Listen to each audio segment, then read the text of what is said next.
Here we take an in-depth look at Spec Ops: The Line.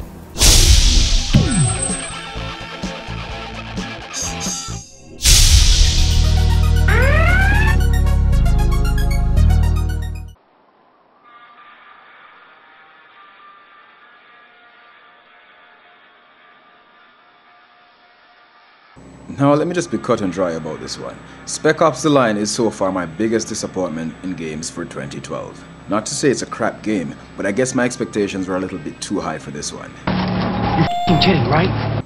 Let me try to smooth this out by first pointing out the things I liked about Spec Ops: The Line. I like the voice acting. Yeah, very good, very convincing. The actors knew what they were doing and proved it here. Captain Walker. He's armed! It's okay, hold your fire. I also like the usefulness of the squad members. There's more to say about the squad, but I'll leave it here for now. They were very useful. No! What the hell? Hold your fire! This game touches on some very dark areas. Now, this is another aspect that I'll elaborate on while pointing out some things I didn't like about Spec Ops, but for now I'll say I like the no-holds-barred approach to the dark subject matter. The soldier could have led us to Conrad. Yeah, or an ambush. Don't know that. True. But that's a call I made, and I gotta live with it.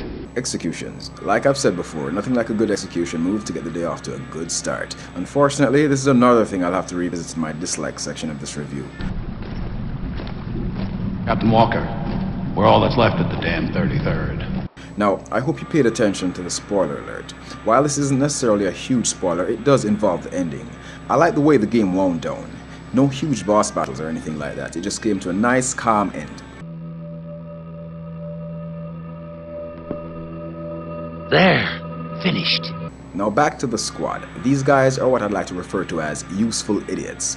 Now they do a great job of helping to cut down the enemy's numbers, and with a tack together squad command option you are able to direct their fire to specific targets.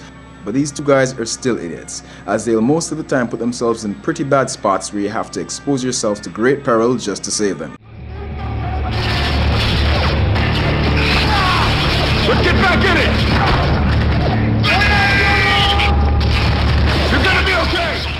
And where the savior crap thing is concerned, the devs should have implemented a bleed out system for you as well so they could come get you when you're incapacitated.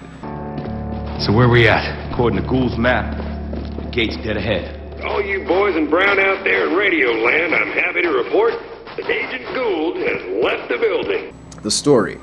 Now this should go straight to the garbage bin of this review, but I'll try to be a little less biased. The story seems like other parts of this game, really tacked together and pointless.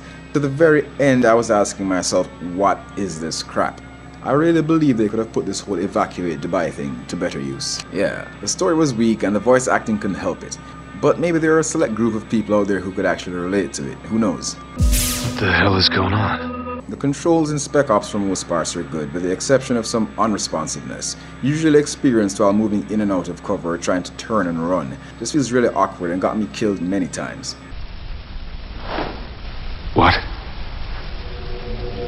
Oh no. The line mentioned in the title kind of goes into the whole story aspect of this game, but I'll separate it because whether the story was good or not, these decisions you were given did stand out. Now, neither the characters, the story, or these choices had any kind of a real impact on me though. The overall game was just very dry. Again, no pun intended, but even the darkest of decisions I just really didn't care. Didn't move me one bit, and sometimes games do move me, just not this one. Yeah, it is. That's why Gould stormed this place. He didn't want the gate. He was trying to rescue his people. This is your fault, goddammit! Stop right there, Bruno! But it is! He wouldn't listen! Have a choice!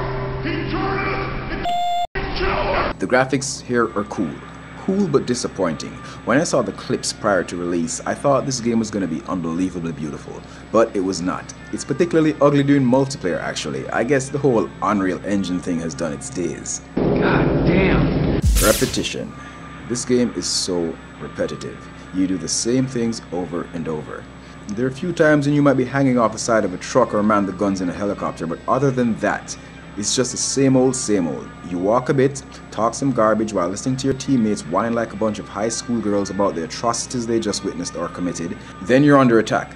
You run for cover, peep out, shoot, clear the way, then move on to some more of the same. They got nowhere to run! Finish it! Co-op challenge mode. Now let me make this clear to you all. This game was rushed. I wasn't there when it was being developed, but from where I'm standing, all fingers point to the rush factor. All the points I've made before, including these to come, all lead me to believe this was a rushed out the gate title. Now a game like this needs to have co-op campaign, but no. What we get instead is this challenge mode crap, another one of those horde mode style co-op experiences coupled with some objectives. Nothing wrong with a little horde mode, but just like in Gears of War and Inversion, give us the option to play through the entire campaign co-op, even if there is no system link. I'll settle for at least an online co-op campaign mode. This just seemed tacked on. And further proof of this is illustrated by the fact that this was not included in the game at launch. We had to wait a few months to download it. It was free, but that doesn't make it a better experience.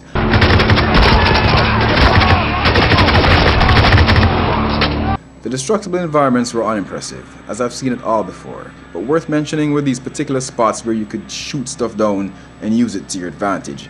Still useless crap though, as I hardly ever saw the need for it. As a matter of fact, it was just for show. Nothing you needed or would probably ever remember to do, other than these particular spots where you had to interact with the environment in order to progress.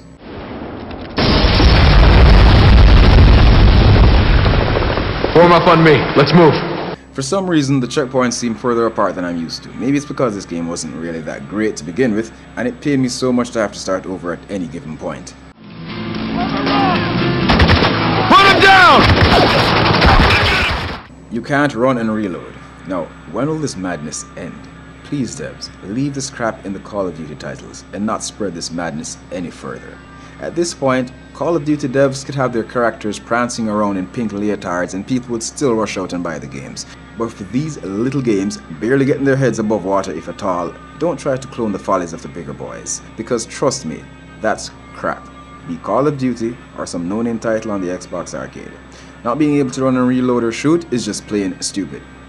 Shut up, jackass. You can't go prone. Now come on.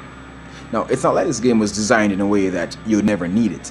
I've found myself in countless spots where I'd love to go prone and pick off some guys, but again, no, that's asking too much. We're getting overrun! He's running closer! There are these specific enemies that for some insane reason choose to bring a knife to a gunfight. Now okay, let's say the excessive heat and sandstorms have driven some people mad.